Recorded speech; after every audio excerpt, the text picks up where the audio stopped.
1 week कैसे गुजर जाता है, लेकिन घर में अभी भी टेंशन खत्म नहीं हुई थी। टीयंग ने जंगकुक की तरफ अपनी साइलेंट ट्रीटमेंट अभी भी बरकरार रखी हुई थी। बहुत सारी अपोलॉजीज और काफ़ी ज़्यादा अटेम्प्ट्स होने के बावजूद भी अभी तक कुछ भी चेंज नहीं हुआ था। ऐसा लग रहा था कि ज़िंदगी किसी मोड़ पर आकर बिल्कुल रुक सी गई है और ज़िंदगी के वाइब्रेंट कलर्स फेड हो चुके हैं। जंगकुक टीयंग के इस बिहेवियर की वजह से कुछ ज़्यादा ही उदास था और दूसरी तरफ टीयंग नोट कर रही थी कि जंगकुक कितना ज़्यादा सैड है, वो कितना ज़्यादा रिग्रेट फील कर रहा है। उसको इस हालत में देखकर टीयंग को दुख तो काफ़ी ज़्यादा हो रहा था, लेकिन वो अभी जंगकुक को माफ़ नहीं करना चाहती थी। वो चाहती थी कि उसको पता चले कि अपनी वाइफ को इस तरह से पनिश करना बिल्कुल भी ठीक नहीं है। उस सुबह जंगकुक 10 बजे उठता है और वो देखता है तो बेड पर कोई भी नहीं था। वो सोचता है कि शायद टीयंग नाश्ता बनाने के लिए नीचे चली गई होगी। फ्रेश होने के बाद वो कैजुअल क्लोथ्स पहनता है और किचन की तरफ बढ़ता है, जहाँ पर टीयंग साइलेंटली खड़ी खाना बना रही थी। गुड मॉर्निंग वो ग्रीट करता है और कोशिश करता है कि वो बिल्कुल नॉर्मल बिहेव करे, जबकि उसकी आवाज़ गिल्ट के साथ काफ़ी ज़्यादा हैवी हुई थी। टीयंग हाँ में सर लाती है और उसकी तरफ देखती भी नहीं है। वो टेबल पर खाना लगा लेती है और दोनों वहाँ पर बैठकर खामोशी से खाना खाना शुरू कर देते हैं। खाना खाते हुए जंगकुक बोलता है कि टीयंग, क्या तुम्हें मुझ पर थोड़ा सा भी तरस नहीं आ रहा? क्या तुम देख नहीं रही कि मैं कितना ज़्यादा सफ़र कर रहा हूँ? टीयंग कोल्ड आइज़ के साथ जंगकुक की तरफ देखती है। क्या तुम्हें मुझ पर तरस नहीं आया था जब तुमने उस रात, जब इतनी तेज़ बारिश हो रही थी, मुझे उस बारिश में खड़ा रखा? उसके वर्ड्स काफ़ी ज़्यादा शार्प थे जो जंगकुक के दिल पर आकर लगते हैं। जंगकुक अपनी नज़रें झुका लेता है, उसको काफ़ी ज़्यादा गिल्ट फील होने लगता है। मैं जानता हूँ टीयंग, लेकिन उस वक्त सिचुएशन काफ़ी ज़्यादा हीटेड हो रही थी। मैं गुस्से की वजह से बिल्कुल अंधा हो चुका था। मुझे बिल्कुल समझ नहीं आई कि मैं कर क्या रहा हूँ। क्या तुम्हें थोड़ा सा भी आइडिया है कि तुम्हारे इन एक्शंस ने मुझे कितना ज़्यादा हर्ट किया? जंगकुक ये बोलते हुए टीयंग की आवाज़ कांप रही थी। जंगकुक प्लीडिंग आइज़ के साथ टीयंग की तरफ देखता है। मिस्टेक्स हो जाती हैं टीयंग, लेकिन प्लीज़ मुझे इतनी बड़ी सज़ा मत दो। मैं जानता हूँ मैंने बहुत बहुत बड़ी गलती की है, लेकिन मैं उसकी सज़ा भुगत चुका हूँ। अब मुझसे और नहीं हो रहा, प्लीज़। I don't know. टीयंग कोल्डली रिप्लाई करती है और चेयर से उठकर चले जाती है। जंगकुक अपने आंसुओं को रोक नहीं पाता और वहाँ पर बैठकर ज़ोर ज़ोर से रोना शुरू हो जाता है। उसने अपना चेहरा अपने हाथों में लिया हुआ था। उसका दिल तो जैसे मिलियंस पीसेस में शाटर हो चुका था। टीयंग की ये खामोशी उसको दर्द दे रही थी। आखिरकार खुद ही चुप होकर वो ऑफिस के लिए तैयार होने लगता है और सोचता है कि शायद वो काम पर जाएगा तो उसका ध्यान इधर उधर हो जाएगा और शायद उसकी टेंशन थोड़ी सी कम हो जाए। वो ऑफिस चला जाता है, लेकिन ऑफिस जाकर भी वो सिर्फ और सिर्फ टीयंग के बारे में सोच रहा था। बार बार उसके दिमाग में एक ही बात चल रही थी कि आखिर उसके साथ इतना बुरा क्यों हो रहा है? आखिर टीयंग उसको माफ़ क्यों नहीं कर रही? या क्या उनके दरमियान सब कुछ पहले जैसा होगा या फिर नहीं? जिस लड़की से वो इतना ज़्यादा प्यार करता था उसने उसको किसी और मर्द के लिए छोड़ दिया था, और अब उसकी बीवी जिससे वो प्यार करने लगा था, जो उसको बहुत ही ज़्यादा अच्छी लगने लगी थी, उसकी अपनी ही गलती की वजह से उससे दूर होती जा रही थी। जंगकुक से अब किसी भी चीज़ पर फोकस नहीं हो रहा था। उसके डेस्क पर डॉक्यूमेंट्स ऐसे ही पड़े हुए थे। फ्रस्ट्रेशन से वो वहाँ से उठता है और सोचता है कि उसको अपने फेवरेट रेस्टोरेंट में जाकर कुछ खाना चाहिए। शायद एक कप टी उसके माइंड को थोड़ा सा क्लियर कर सके। वो अपनी चाबियाँ पकड़ता है और अपने ऑफिस से बाहर चला जाता है। ये रेस्टोरेंट वो प्लेस थी जहाँ पर उसके माइंड को काफ़ी ज़्यादा कंफर्ट फील होता था। वो जाकर अपनी यूजुअल टेबल पर बैठ जाता है और एक कप टी ऑर्डर करता है। एकदम से एक फेस अपीयर्ड होता है। वो था आरएम, इस रेस्टोरेंट का ऑनर। जंगकुक ऊपर देखता है तो आरएम उसको वार्मली स्माइल करता है और उसके पास आ जाता है। वो हाथ मिलाने के लिए हाथ आगे करता है। हे जंगकुक, कैसे हो यंग?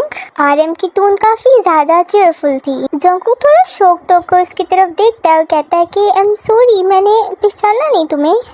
कोई बात नहीं, आरएम हंसते हुए बोलता है, कहता है कि तुम नोना के हस्बैंड हो राइट? जंगकुक को थोड़ा सा शॉक्ड हो जाता है और कहता है कि क्या तुम टीयंग के बारे में बात कर रहे हो? ऑफ कोर्स, उन्होंने मुझे बताया था कि आप दोनों की शादी हो चुकी है। आरएम कैजुअली रिप्लाई करता है। जंगकुक का माइंड इधर उधर जाने लगता है। वो सवाल करता है कि क्या तुम टीयंग के ब्रदर हो?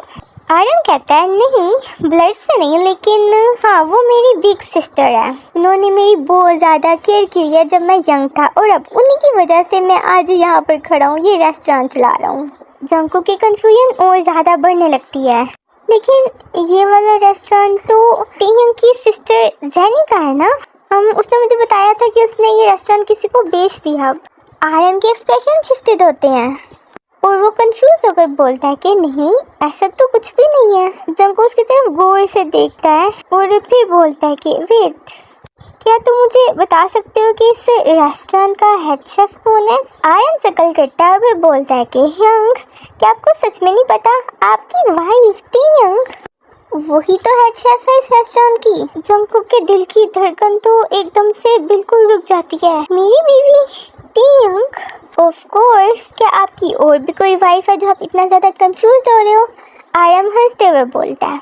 जंगकुक को काफ़ी ज़्यादा अजीब फील होता है। नो नो, ऐसा नहीं हो सकता। लेकिन जेनी, क्या वो इस रेस्टोरेंट में नहीं आया करती थी? आर्यन हैरान होता है और फिर पूछता है कि जेनी, वो रूड और जेलस लड़की?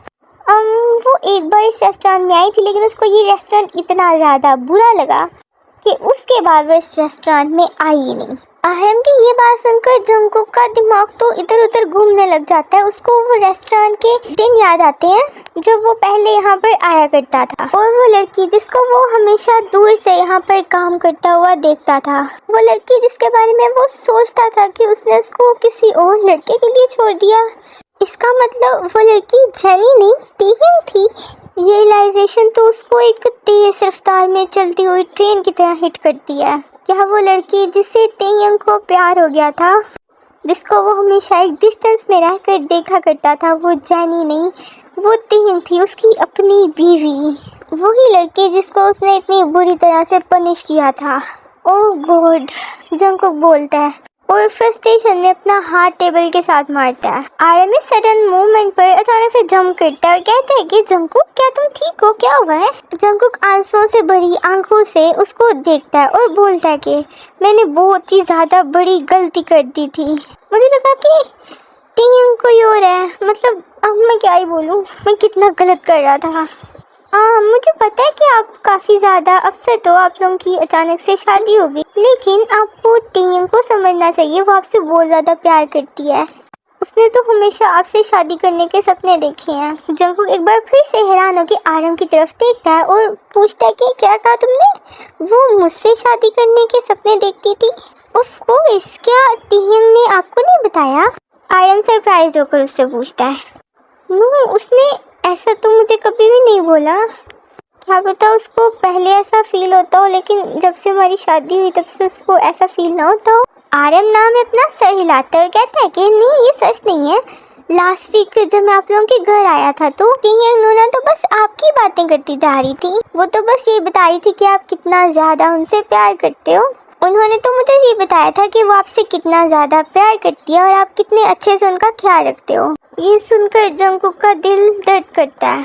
अच्छा, तो वो तुम थे जिसने लास्ट वीक हमारे घर का विजिट किया था और टीयंग को हक किया था।